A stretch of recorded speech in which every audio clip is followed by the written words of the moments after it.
আল্লাহর হাবিব সাল্লাল্লাহু আলাইহি ওয়াসাল্লাম যে কথা বলেছিলেন, আল্লাহু আকবার, আজও পর্যন্ত কলিজার মাঝে সেই কথাগুলো ফুটে। আর মনে হয় যদি আল্লাহর হাবিব না হইতো, সাইয়্যিদুল আম্বিয়া না হইতো, তাহলে তায়েফবাসী আজ দুনিয়ার মানচিত্রে থাকতো না। ঠিক কিনা বলেন? আল্লাহর হাবিব সাল্লাল্লাহু আলাইহি ওয়াসাল্লাম বললেন, ফেরেশতা, তোমরা বলছো ধ্বংস করে দেওয়ার জন্যে, কিন্তু আমি চাই না। কারণ আজ তায়েফবাসীরা ইসলাম গ্রহণ করে নাই। যারা আমার গায়ে পাথর নিক্ষেপ করেছে তারা ইসলাম গ্রহণ নাও করতে পারে।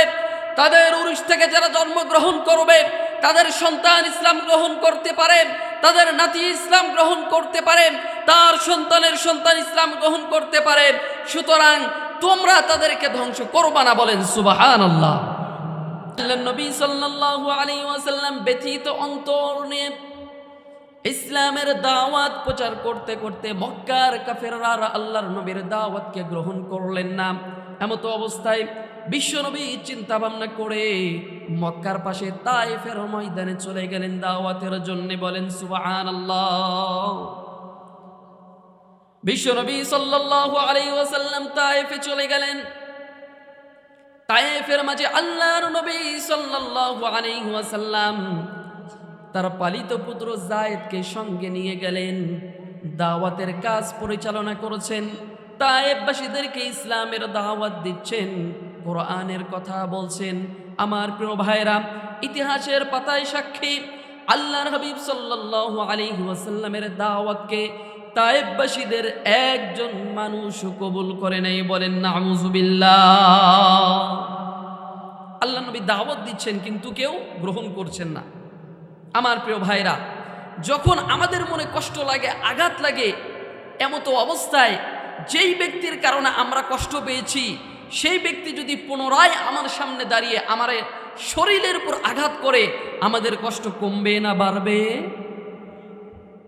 আল্লাহ নবী সাল্লাল্লাহু আলাইহি ওয়াসাল্লাম ইসলামের দাওয়াত দিলেন, তায়েফবাসী কবুল করলেন না। এমনকি একদল যুবককে লেলিয়ে দিলেন বিশ্বনবীর পবিত্র শরীরে, যেই শরীরের মাঝে মশা মাছি বসা হারাম ছিল। আল্লাহর নবীকে বিশ্বনবী বলা হয়েছে। সেই বিশ্বনবীর গায়ে পাথরের আঘাত করতে করতে আমরা কিতাবের ভাষায় পাই আল্লাহর নবী সাল্লাল্লাহু আলাইহি ওয়াসাল্লামের শরীর থেকে রক্ত ঝরতে ঝরতে পায়ের সাথে জুতা মোবারক আটকে গেছে। কতটুকু কষ্ট পাইলে একজন মানুষ তার রক্ত ঝরতে ঝরতে জুতার সাথে তার পাটা আটকে যায়, শরীরের রক্তধারা। আমার প্রিয় ভাইরা, বিশ্বনবী সাল্লাল্লাহু আলাইহি ওয়াসাল্লাম যখন দেখলেন পাথর দ্বারা আঘাত করা হচ্ছে, আমার নবী তায়েফের ময়দানে পাগলের মতো ছুটাছুটি শুরু করলেন। আল্লাহর নবী ডান দিকে যায়, যুবকরা ডান দিকে যায়। আল্লাহর নবী বাম দিকে যায়, যুবকরা বাম দিকে যায়। আল্লাহর নবী সামনে যায়, যুবকরাও সামনে যায়। আল্লাহর নবীকে সর্বদাই পাথর দ্বারা আঘাত করা হচ্ছে। নবীর শরীরগুলো ক্ষত বিক্ষত হয়ে রক্তগুলো গড়ে গড়ে আল্লাহর নবীর সমস্ত শরীরটা ভিজে গেছে। এমনকি জুতার মাঝে গিয়ে পাকে জুতার সাথে আঁকড়ে ধরেছে। এমতো অবস্থায় বিশ্বনবী সাল্লাল্লাহু আলাইহি ওয়াসাল্লাম এক জায়গায় অবস্থান করলেন বিশ্রামের জন্য। আল্লাহর নবী সাল্লাল্লাহু আলাইহি ওয়াসাল্লাম বিশ্রামের জন্য অপেক্ষমান। হঠাৎ করে মাথার উপর খেয়াল করে দেখলেন এক টুকরো মেঘের খণ্ড আমার নবী, আপনার নবী জনাবে মুহাম্মদুর রাসূলুল্লাহ সাল্লাল্লাহু আলাইহি ওয়াসাল্লামকে ছায়া প্রদান করেছেন। বলেন সুবহানাল্লাহ। আমার প্রিয় ভাইরা, আপনার আমার নবী কি যেন তেন কোনো নবী? সাধারণ কোনো নবী নয়।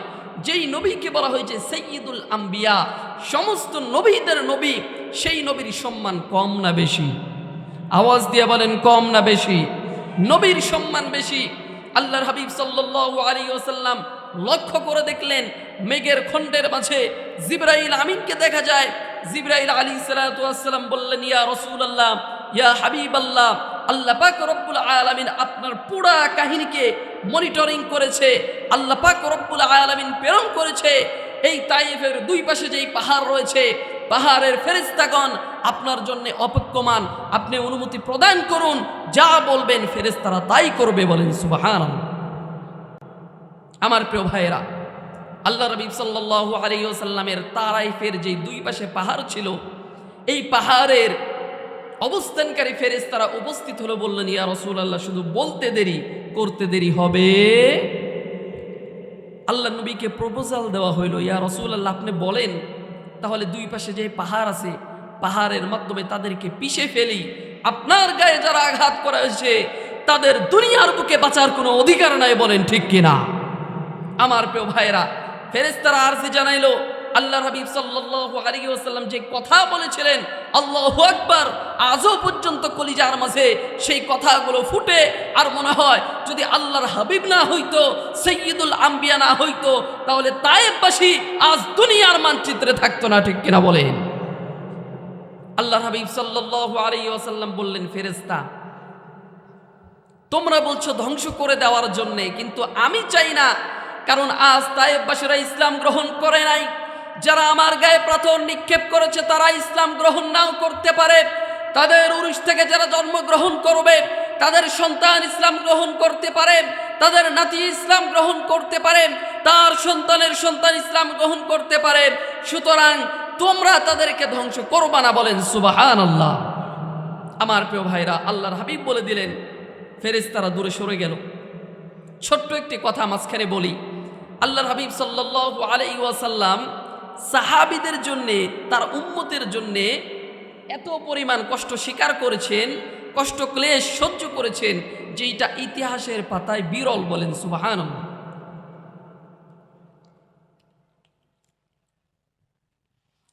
আল্লাহর হাবিব সাল্লাল্লাহু আলাইহি ওয়াসাল্লাম তায়েফের ময়দানে দাওয়াত দিলেন, কোনো কাজ হলো না। গভীর রজনীতে আল্লাহর হাবিব নামাজে দাঁড়িয়ে গেলেন ব্যথিত অন্তর নিয়ে। নামাজের মাঝে আল্লাহ পাক রব্বুল আলামিনের কুরআনুল কারীমকে তেলাওয়াত করছে। আল্লাহর হাবিব তেলাওয়াত করে চলেছেন। জিনদের একটা দল আল্লাহর হাবিবের কাছ দিয়ে অতিক্রম করেছিল। হঠাৎ করে আল্লাহর হাবিব সাল্লাল্লাহু আলাইহি ওয়াসাল্লামের কুরআনের তেলাওয়াত শুনতে পেল। সাথে সাথে বিশ্বনবীর কাছে এসে উপস্থিত হলো। উপস্থিত হওয়ার পর আল্লাহর নবীর তেলাওয়াত শুনে তারা পাগল হয়ে গেল। নিজের যেই সমস্ত কওম রয়েছে কওমের কাছে গেল, গিয়ে বলল, একজন ব্যক্তি এমন ভাবে তেলাওয়াত করছে যে তেলাওয়াত কোনো দুনিয়ার কালাম নয়, বলেন সুবহানাল্লাহ। জিনদের মাঝে দাওয়াত দেওয়া হলো। একটি দল বিশ্বনবীর কাছে আসলেন, আসার পরে ইসলাম ধর্ম গ্রহণ করলেন, বলেন সুবহানাল্লাহ। তায়েফবাসী ইসলাম গ্রহণ করে নাই, তাইতে কি হয়েছে? আল্লাহর হাবিব জিনদেরকে ইসলামের মধ্যে এনে ইসলামের মুসলমানদের সংখ্যাকে বাড়িয়েছেন, বলেন সুবহানাল্লাহ।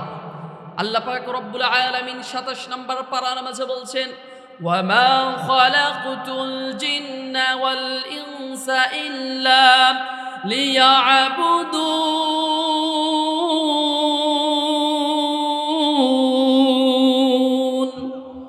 আল্লাহর হাবিব সাল্লাল্লাহু আলাইহি ওয়াসাল্লাম জিনদেরকে মুসলমান করলেন।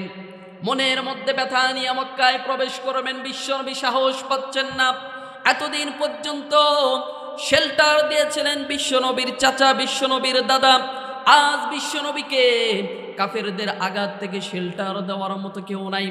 বিশ্বনবী অনেক কয়জনের কাছে পয়গাম প্রেরণ করলেন, কেউ রাজি হলো না। সর্বশেষ একজন ব্যক্তি রাজি হলেন, বিশ্বনবীকে মক্কার মাঝে নিয়ে গেলেন আর এলান করে দিলেন, আজ থেকে কেউ মুহাম্মাদের গায়ে হাত তুলবে না, আমি তার বলি, বলেন সুবহানাল্লাহ।